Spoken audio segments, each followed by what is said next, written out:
So Halo 3 ODST is a game in the franchise that I don't really find myself ever going back to play very often, but when I do I'm really invested and it definitely is one of the most unique campaigns I have ever played. So today I just wanted to rank all of the 9 main missions in the game. I'm going to be basing it off of the level design, the amount of fun to be had, and just my personal enjoyment. So far I've really only done this with Halo Reach, and that was almost a year ago at this point, so I may end up redoing that, but this is something that I really want to do with all the Halo games, since that's the main thing I do on this channel is talk about Halo, and I love the series, and it's just a lot of fun looking back on them and replaying the campaigns. I did want to try and get this out by Halo 3 ODST's anniversary, however I am a little late, but it's okay, we're still going to do it. Also keep in mind this is my own personal list, so feel free to leave yours in the comments down below. And this one's really difficult to do since many of the missions are very different and just provide something new for this game. I do also want to mention that this game does obviously have a different structure than all the other Halo games. The Mombasa Street sections that the game separates in between each missions are really interesting and one of my favorite parts about this game. And I didn't really want to count the Mombasa Street sections as a separate mission themselves,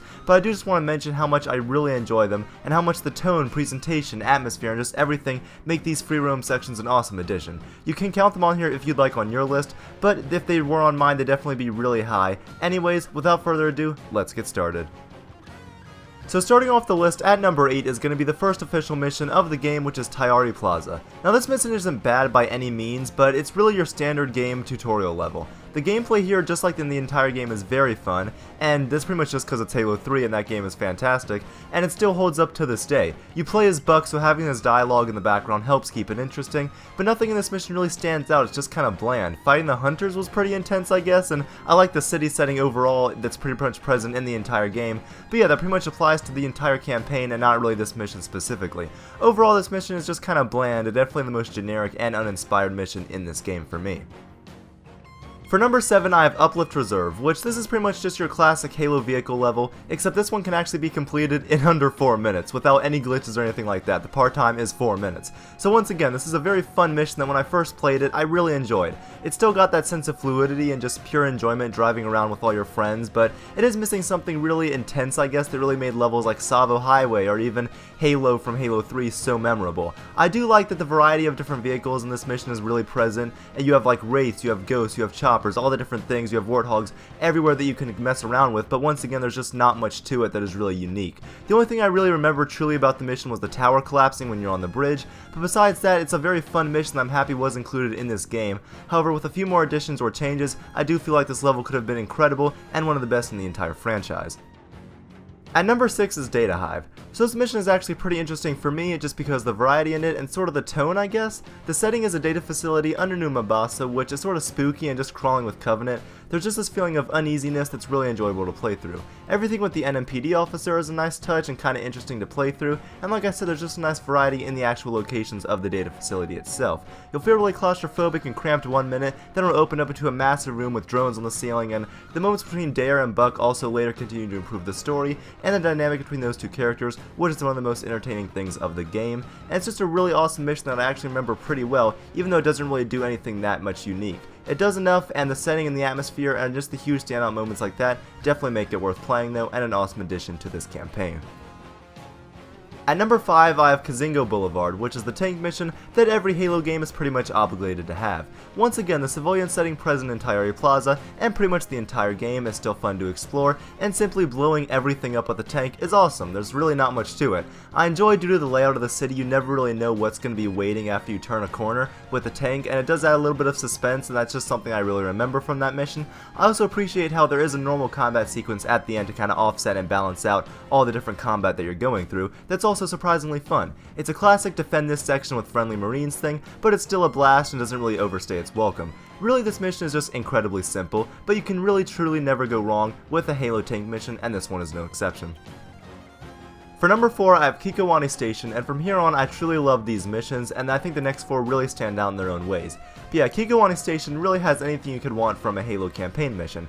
Just like Mombasa Streets, it really conveys that sense of despair and just taking out the Covenant at night, and this is also the Banshee mission where you escort the friendly Phantom. Thankfully, the escorting isn't actually the main focus of it, since it's just kind of generic and kind of a video game cliche, I guess, and you can really just go around with the Banshees and just bombing all the Covenant everywhere in huge, interesting arenas. Visually, it really stands out, and it just constantly has you switching between on foot and air combat. While it is a little bit long, I was never really bored, and there was always something for me to do, and I was always entertained. It also ends with a scarab fight that doesn't have the same level of freedom as some of the others in the franchise. It is still super fun though, especially with friends, and I'm pretty sure it's the only one we've really had at night or really in a dark setting. The very ending was also memorable, and just a really cool, explosive conclusion to an awesome mission that I would definitely recommend people playing if they haven't played anything else in this campaign yet. Number 3 is going to be Oni Alpha Psi, and I do quickly want to mention that I truly cannot decide between the positions for number 2 and number 3. I really love both of these missions so much, and it honestly just depends on what I'm feeling on a certain day. But this mission starts you out in the action by arming some explosives on a bridge that you actually get to control when they go off, which is cool, and this whole beginning just does a good job of showing you getting overwhelmed and actually losing the fight. It feels pretty natural, and the whole experience is just something we don't get a whole lot of in the series. The middle of the mission is also fun, as you're basically going up this elevator and just kind of defending a point. However, it's not anything incredible. Like I said, going up the elevator fighting the drones as they're kind of overwhelming you is once again cool, and I also think it ends very strongly with all the fighting of the jetpack brutes on the top of the building. It's just really awesome fighting on a rooftop, and something about it just feels very cinematic and awesome. It's a really simple mission just like the last one, but it is a fun, solid Halo mission that I actually remember really enjoying. And at number 2, the runner-up on my list is going to be NMPD HQ, which is awesome. Most of this mission is spent on rooftops, which is actually pretty awesome, with a sniper just taking out different enemies. I really enjoyed the setting, once again the city stuff just like in all the other missions that I mentioned, and the sniper jackals positioned everywhere are actually terrifying, especially on Legendary, and it's just a really cool experience to go through. You eventually cross a beam in this mission, and from there on the mission is amazing. You're literally just shooting down Banshees with turrets and rockets, but it's so much fun. The music is incredible, and this is the moment that I always bring up for why Halo 3 ODST soundtrack is awesome.